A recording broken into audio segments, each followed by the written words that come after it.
Hi people, today we're going to talk about how much of a raise you should get each year. If you're relying on the standard 2 to 3% cost of living bump, then you're playing the wrong game and you probably shouldn't bother listening to these videos. If you're looking to do something more than that, that will actually allow you to be able to build a life, then I absolutely encourage you to listen to more of these videos, and this one in particular, because I want to show you how to be able to move beyond the 2 to 3%. So this video will show you the kind of raise that you are ready to get. It will show you the kind of raise that you can get when you create value, and it will show you how to move from passive to autonomous and powerful as you start engaging in these conversations. So if you only got a 3% raise and your impact was 30% on something that you were responsible for, then something's off and we need to talk about that. A raise isn't really about a cost of living adjustment or an inflation adjustment.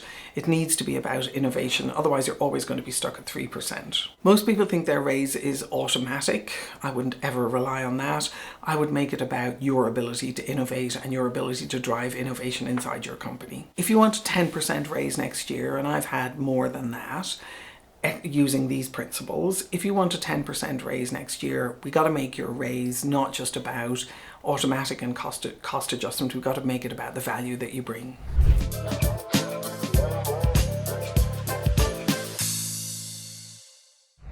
By the end of this video, I want you to be able to understand where raise percentages come from and how they get calculated. I want you to know about the 3 raise levels and how to move beyond just the basic one. I want you to learn how to use the 5 raise positioning steps. I want you to see how fulfilled offers mean higher trust, higher value, and increased compensation.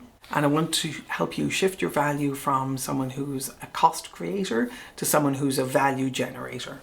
So there are 3 raise tiers, roughly. One of them is your standard cost of living increase, which can be 2 to 3%. And pretty much everyone across the board gets that. The other one is a performance-based raise.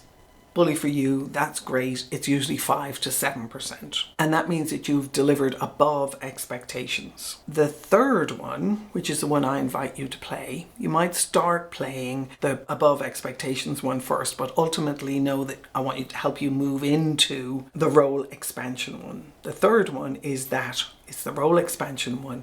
It is the strategic value one, and that can be a 10 to a 20% raise, and that means that you've changed the game and you've added that much more value for your company. So when you think about your raise, think of it in terms of the value that you add and how that impacts the company as a whole. So the other thing to think about is raises actually reflect trust and value, not just time.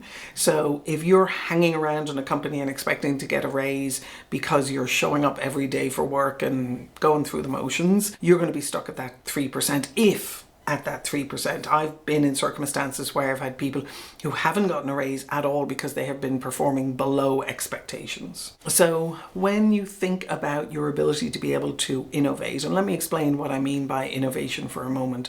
Innovation is your ability to be able to improve incremental innovation, improve the way work gets done. You can also have moonshot or leapfrog innovation, which is you make significant changes in the structure of the business, in the technology behind the business, in the way customers are serviced or taken care of in the business, and it has a delta, a big significant impact on the business as a whole. If you start off with learning how to be able to do the incremental innovations, you'll start thinking of yourself as an innovator, and innovators are the people who get promoted.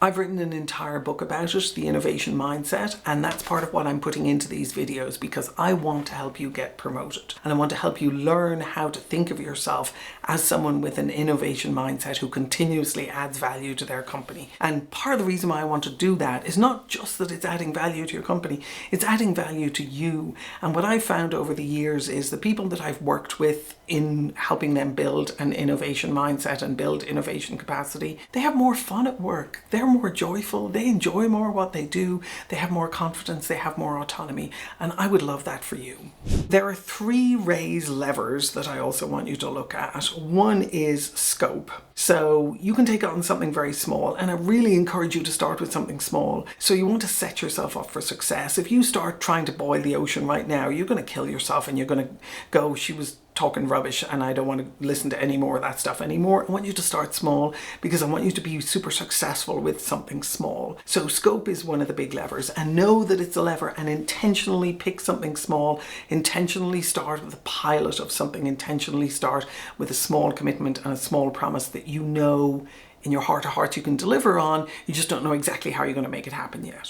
The second one is the value created. Again, start small, start with a pilot. If you can quantify and qualify the value that you're creating, you're putting yourself in a position where you're going to get noticed by people because they know that you understand the financials, the metrics, how the company is run, how the company thinks about value, how the company translates their measurements and their metrics into financial return for all of us and for their shareholders. And then the third one is visibility, is who are you impacting by the value that you're bringing? Who are you impacting by who you work with and who you collaborate with? So if you think of those three, scope, value created, and visibility, start small and begin to see how you can expand over time and make sure that it's in alignment with you doing work that you love. The fourth step is don't wait, initiate. So you don't want to be the squeaky wheel, you don't want to be, well, you want to be a little bit of a squeaky wheel, but you don't want to be the person who nags your boss. And I guarantee you that if you're going into your boss and you're talking about value and results and metrics and offers, that's not going to be a nag. If you're going into your boss and saying, how much of a raise are you going to give me because I should be getting 3%, there's a fairly big chance that your boss is tuning you out because they've got too much on their plate already. If you're the person who's adding value, they're going to open the door for you and be happy to listen to you. The other thing that I'd love you to pay attention to in here when we think of don't wait, initiate, is I think entitlement is a serious detriment for people in terms of them trying to get a raise or get a promotion and get kind of what they want at work. If you feel like you're entitled to it, the chances are you're not asking yourself great questions in terms of the value that you can bring for other people. So when you feel that entitlement creep up on you, get rid of it by going, what value am I offering to other people? How can I serve other people? How does this bring me joy? So just in summary, don't ask yourself how much of a raise should you get each year, because the answer is you shouldn't. You could actually get nothing if you're not performing effectively. Much more powerful question to ask yourself is, how do I position myself for a bigger raise by adding more value? Do I go through the 5 steps that I've outlined in this video? Do I go through the raise levers that determine the size and the value of the raise that you can get? If you go through these processes, you will find that you will be putting yourself in a position to be able to get a raise on a much more regular basis and bigger raises. If you think you're ready for this conversation, if you think you're ready to be able to step up, if you think you're ready to be able to be honest with yourself, go down to the link below, look at the Get Promoted assessment and do the assessment. Let me know what you think of it. Let me know what questions it brings up for you, and let me know how, by you putting this video into practice, you managed to get yourself a nice big raise. I wish you the very best of luck.